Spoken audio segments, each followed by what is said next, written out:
नमस्कार मित्रांनो, मी डॉक्टर आकाश Shinde, acupuncture therapist व नॅचरोपॅथिस्ट.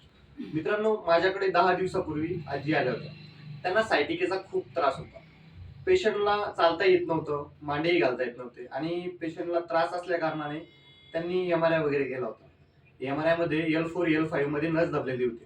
पेशंटला सर्जरी सांगितली होती आणि आज आपण त्यांना विचारणार आहे की 10 दिवस आमच्या तेजस्विनी नस स्पाइन केअर सेंटरमध्ये ट्रीटमेंट घेतल्यानंतर पेशंटला किती आराम आहे.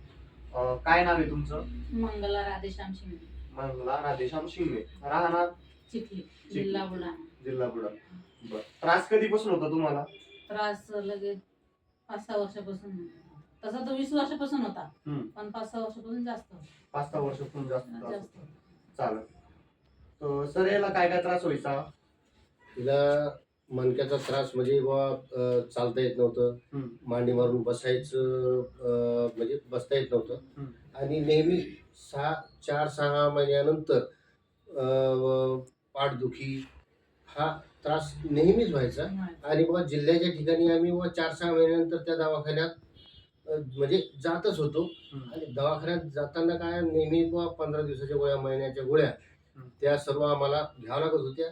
नंतर असं समजलं त्या पेन किलर गोळ्या होत्या. जोपर्यंत त्या गोळ्या आपण खायच्या तोपर्यंत थोडासा त्रास त्याच्यापासून रिलीफ मिळत होता. गोळ्या संपल्या की पुन्हा त्रास सुरू, जसा तसा. खूप वेगवेगळ्या प्रकारचे उपचार केले, डॉक्टर बदलले. औरंगाबाद म्हणजे आता जे संभाजीनगर तिथले सुद्धा 4-5 डॉक्टर बदलले. आणि एक लास्ट टाइम मध्ये जेव्हा खूप त्रास झाला चिखलीमध्ये, आता त्यावेळेस अगोदरच्या वेळेस काही फार मोठे असे तज्ञ डॉक्टर नव्हते, पण आता MS MD असे डॉक्टर आहेत आपले ऑर्थोपेडिक मध्ये. तर त्यांना खूप त्रास झाल्यानंतर तिथे दाखवलं. त्यांनी MRI आम्हाला सजेशन दिलं. MRI आम्ही केल्यानंतर ते म्हणत की आता आपल्याला ऑपरेशन शिवाय याला काही पर्याय नाही. आणि आमची मनस्थिती ती आणि तयारी सुद्धा झाली होती. कारण मी बँकेत आहे, नोकरीला आहे. माझ्याकडं पूर्ण मेडिक्लेम पॉलिसी आहे. ऑपरेशन केल्या म्हणजे 5 लाखापर्यंत ऑपरेशन केल्यानंतरही मला जवळून 5 पैसे खर्च करायचं काम नाही. त्या पॉलिसीचा मला फायदा मिळणारच होता. परंतु पेशंटची थोडीशी मानसिक स्थिती ऑपरेशनची नव्हती. म्हणून आम्ही खूप वेगवेगळे प्रकारचे डॉक्टरचे पत्ते घेतले, हे घेतले.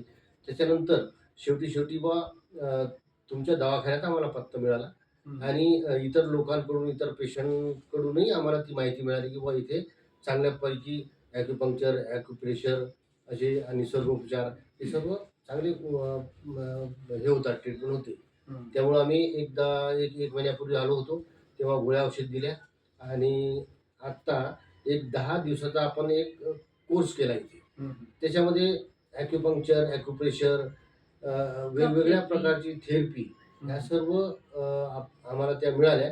आणि त्याच्यातून खूप काही त्याच्यामध्ये रिलीफ मिळालेला आहे. आणि मानसिकता पेशंटची अशी झाली आहे की आता म्हणजे माझी सुद्धा झाली आहे. माझी मानसिकता अशी होती की ऑपरेशन केल्याशिवाय आपल्याला पर्याय नाही. परंतु आता असं पेशंटची स्थिती पाहून असं वाटते की पेशंट पूर्णपणे बरा झाले. बघितलं मित्रांनो आपण, खूप म्हणजे खूप नाराज होऊन आलते.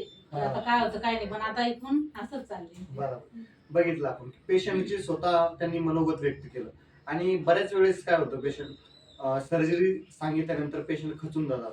पण सर्जरी पूर्व एक वेळ तुम्ही आमच्या तेजस्विनी नस क्लिनिकमध्ये व्हिजिट करा. स्वाभाविक नाही की सगळ्यांनाच फरक पडणं शक्य होईल, पण 100तून 30 सर्जरी जरी थांबल्या तर खूप आमच्या नैसर्गिक उपचार केंद्राला वाव मिळेल. नक्की तुम्ही व्हिजिट करा. थँक्यू.